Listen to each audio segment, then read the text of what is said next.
अलैकुम। मियाँ फौत हो गया, 2 बच्चे ने गूंगे बहरे है ने, लोगों के घर काम करनी है। बेटी मेरी गूंगी भी है, बहरी भी है। बेटा गल भी करता है, नहीं समझ लगती सानू, बहरा भी है।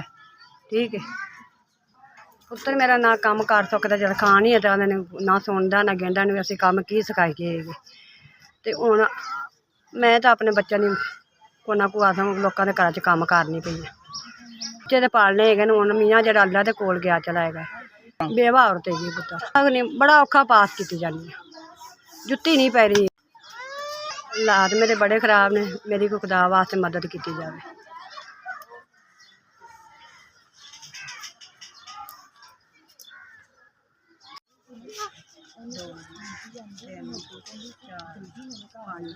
पाँच हज़ार बहुत बहुत शुक्रिया, मेरी मदद की जे।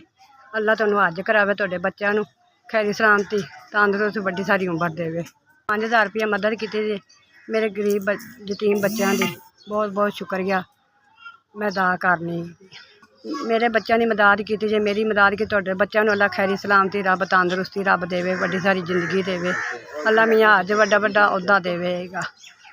अल्लाह तुहानू देवे, तुसीं गरीबां की मदद करो है, इन्ना को देवे जिन्ना को दरियावां च पानी है।